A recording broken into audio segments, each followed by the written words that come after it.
Hey, thanks for being a part of the conversation. Let's do some pod crashing. Episode number 325 is with Radhi Devlukia from the podcast, A Really Good Cry.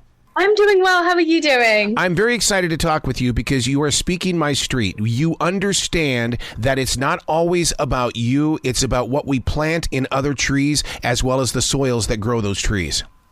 Yes. Oh my gosh, you put it so beautifully, but I completely agree. I mean, the way you step into this, because first of all, I mean, listeners are going to judge the book by its title. And I'm going to tell you right now, those listeners need to understand this isn't about we're all going to sit down and have a cry fest. Oh my God, you bring an experience.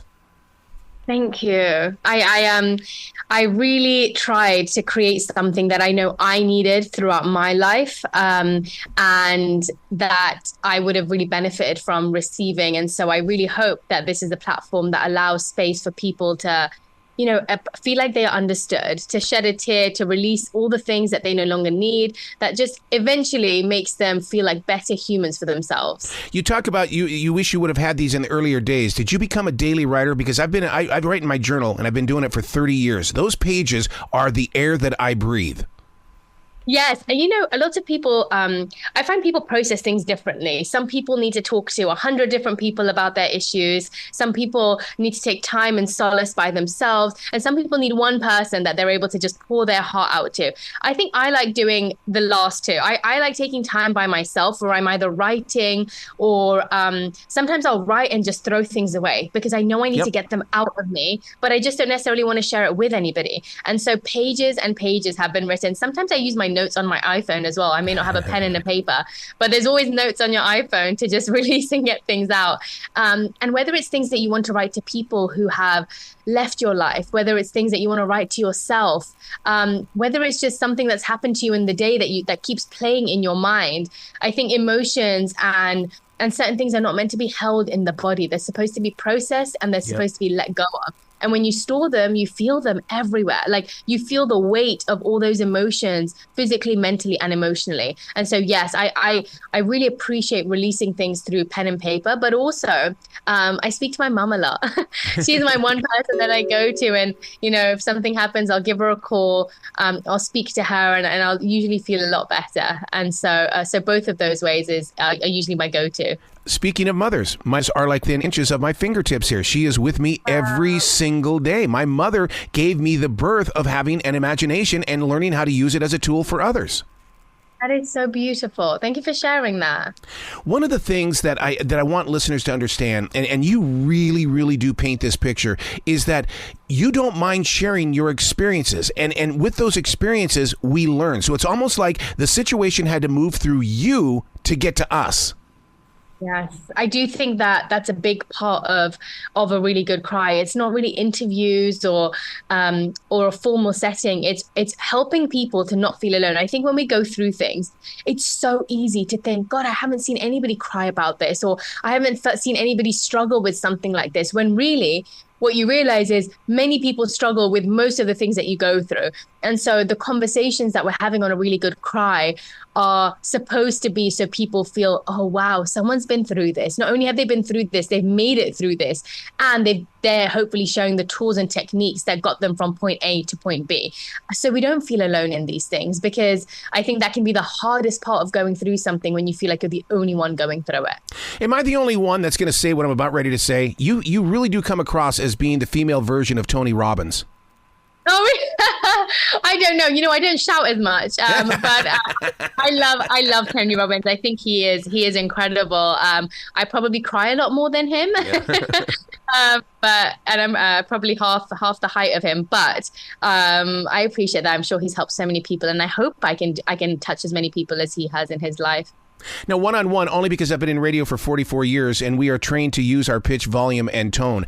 Do you rely on your voice and the inflection to get that point across? Because so many times, I mean, it's a tool, our voices, and we were given this voice when we were born. So how do you use your voice to get through? You do it very well. Oh, thanks. I think it's something I've worked on. I've noticed that whenever I meet people, you can feel someone's energy through so many different ways. One of them is how enthusiastic they are in how they're speaking to you. And I know when I meet people or when I'm speaking to people, I want them to feel that I'm giving it my all. I want someone to feel that I'm fully emotionally and physically here. And so actually, I used to struggle with presence a lot, where I would be in a place, but my mind would be fully wandering everywhere else. And so that person, I imagine, could feel that. And so now I try and use the way that I speak to almost bring myself back to presence, but also make that person know that I am here and I'm listening to you and I'm active. I'm an active participant in this conversation.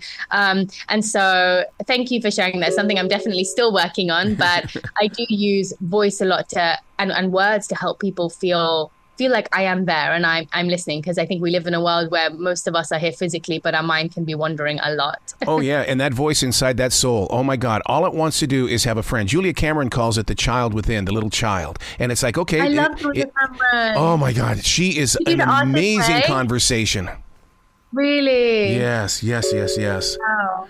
Man. I haven't heard her, but I hope you get to, because I mean, she totally understands how the importance of people like yourself, that it's like, yes, you have the gift, but that gift belongs to the world. Now share it and be gentle with it when you're sharing it with others.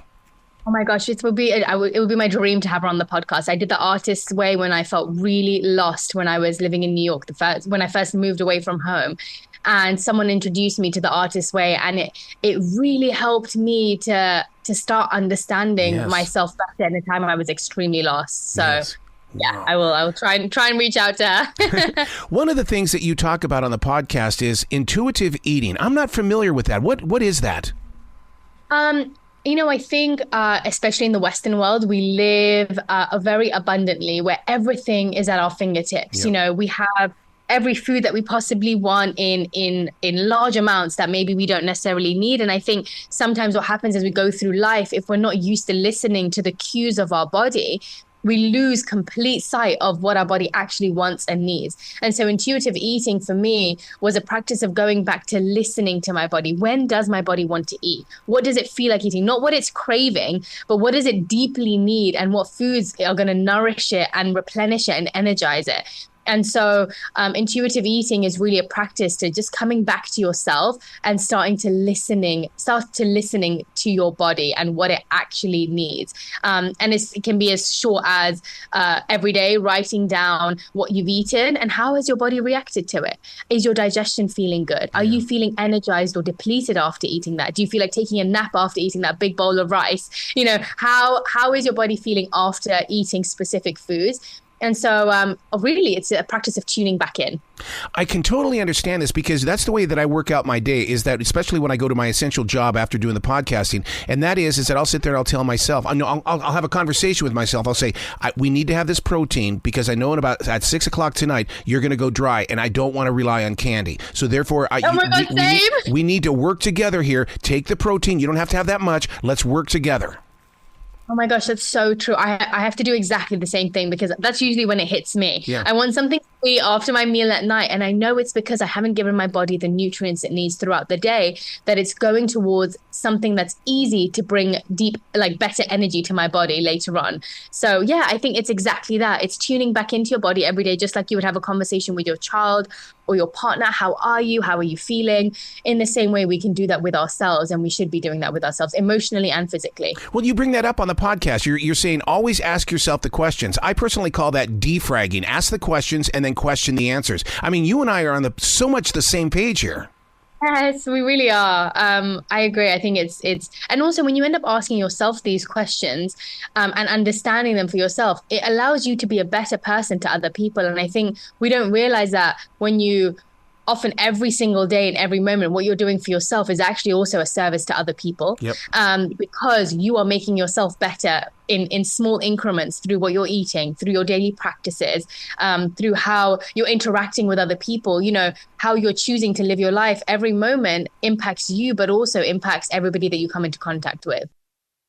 I about drove off the road, though, when you mentioned that we all carry the male-female emotions. I thought, oh, my God, that explains so much. Yes, we all have feminine and masculine in us. Every single person is born with feminine and masculine energy within us. And so tuning in, each one carries different energies. And so when you block half off, or if you block half of your emotions off, you're missing out on one, being able to utilize those in order to connect with other people, but also you're blocking off half of yourself. And so I don't think we need to see things as, I think crying has been seen to be it's for a weak person. Yeah. It's for someone who is, in inverted commas, too feminine. But that could be so far from the truth, because actually when a man or a woman tunes into both, they're able to live as themselves at their full capacity, rather than hiding and cutting off parts of themselves. How important is tea in your everyday journey? Tea is one of my comfort moments throughout the day. I grew up with my parents having a masala chai, because I'm born and raised in an Indian family, and so they would, every afternoon my mom would be boiling the tea with the masala, and I remember smelling that every single afternoon growing up. And then, even after dinners now, me and my family, we sit down with a cup of hot tea. It's a very British thing to do. Sit down with a cup of hot tea. And that's usually when we have our conversations. And so now I have Junie, which is our tea company, but we've adapted it a little bit. It's no longer hot tea.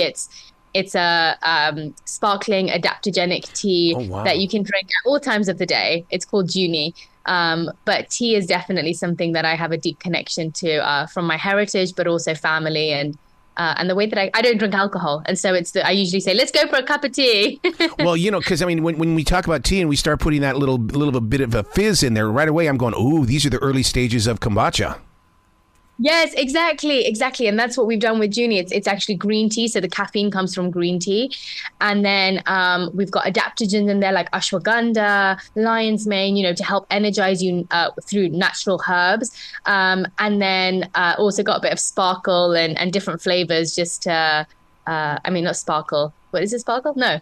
Sparkle. It's sparkly for it to taste good, and so health can be a little bit more exciting and enjoyable.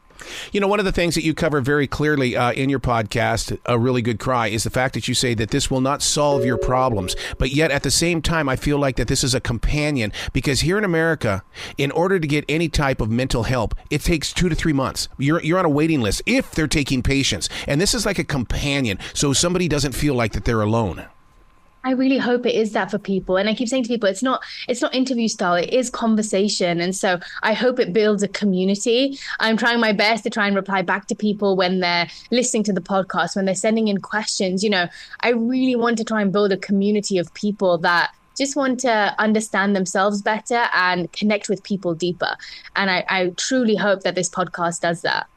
Now, because you do have these conversations with the everyday person as well as the famous people, I'm going to openly admit that I've had these moments where after the conversation is over, you just want to break down and cry. You never know why. You just feel like that you just gave it your all. Yeah. Absolutely. I have that a lot. And I think we've cried a few times throughout some of these episodes. We've been having conversations. We had the first episode with Tia Mowry, yes. And she was so vulnerable and so open and honest, and she shed a tear on it. I was shedding a tear on it at different parts, and I've had a few moments on the podcast where we did that. And I think what it is when you sit down, and I've noticed this when I go on podcasts of other people, I start through conversation, you start reflecting. Yep. And in those reflective moments, I have noticed so much about myself and what I'm going through just through conversation with people that I had no idea about. I once went on my husband's podcast and we were having a conversation, and I started breaking down crying about something to do with that I was struggling with even in our relationship. And he was like, I had no idea you felt that way. And I said, I had no idea I felt that way until we had this conversation. And so it's actually quite an interesting experience that happens when you can open your heart on, while you don't even realize sometimes that you're recording. You get so deep into the conversations. Yep.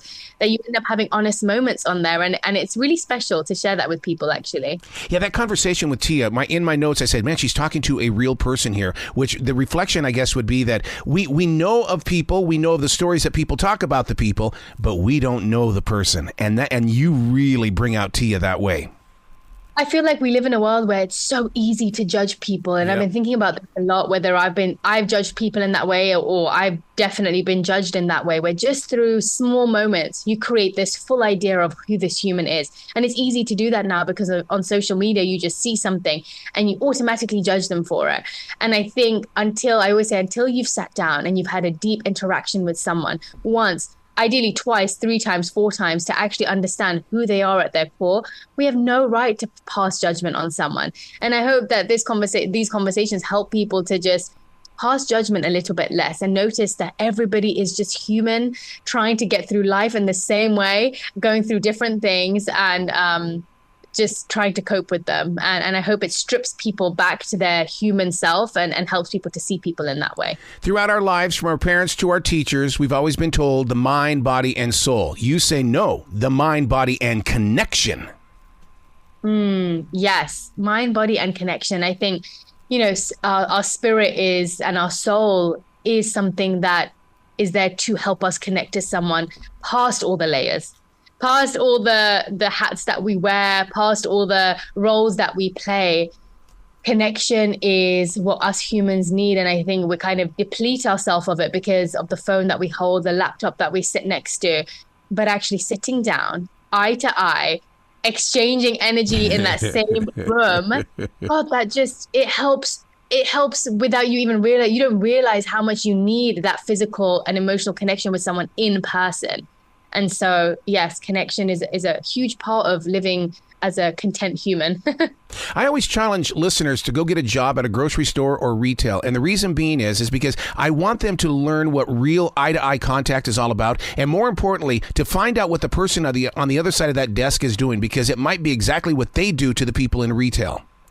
Yeah. Oh my goodness. Yes. I worked in a grocery store in the UK called Sainsbury's for a summer. And I remember just seeing one person after another. And the way that they communicated with me, it was such a reflection of what they were going through in their day. But after I had been through that, there is not once where I will go to a grocery store and I would say, "Hi, how's your day? How are you doing? Yep. Is it been a long shift?" And it's like, this lady that I went past the other day, I was driving and I was in a bad mood and I was kind of in my thoughts. And then I looked up and there was this older lady. She was in her 70s. She was just standing out on the street. She looked up at me, made eye contact, and gave me a wave as I went past. And I cannot tell you, that shifted my mood. I was like, how sweet that she just waved at me with this sweet smile. And every single interaction has the ability to lift someone up or bring them down. And it made me realize that about myself. It was such a great reminder that just smiling at someone on the street when they don't normally get smiled at, it can change someone's mood, as it did mine completely. I would love to see what your podcast studio looks like on the day of recording, because, I mean, you've got to be like me in the way that we have notes everywhere. It's like controlled chaos.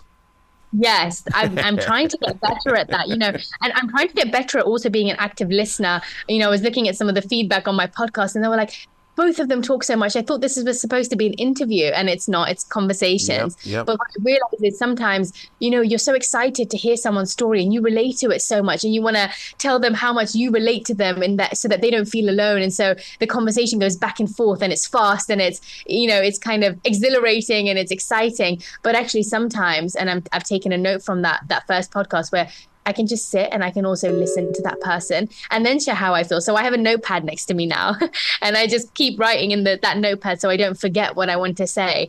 And so I definitely have notes from all over the place, but also through the conversation, I'm taking notes so I can be an active listener, but also participate in the conversation. One of the things that you share, and this is a mantra, this is something that we could live by. Emotions are a sign from our body. In other words, embrace them, listen to them, grow with them. Yes. Emotions are a way, it's almost like a symptom. I always think of it as a symptom. How you might get a spot on your face to tell you that you may be eating too many oily foods, or you might get, your body might start yawning to tell you that it's tired. In the same way, when we end up having emotions that come to the surface, it's our body and our mind and our heart's way of saying, hey, you are storing something that needs to be let out. Let me out, because I no longer need to be here and I don't belong here anymore. You need to let this go. And so I think, when we start suppressing emotions in Ayurveda, which is this ancient health science that goes beyond like thousands and thousands of years, it talks about how stored emotions can be the root of so many diseases and conditions in our body because they create physical pain and physical ailments in our body. And so actually, we're meant to have emotions, use them as symptoms and signs that something is happening, and then find a way to process them and let them go. Wow. You've got to come back to this show anytime in the future. The door is always going to be open for you. Love that. This was such a great conversation. It was honestly such great questions. I appreciate how thorough and thoughtful you were. Well, you be brilliant today, okay? Thank you. You too. Have a great day.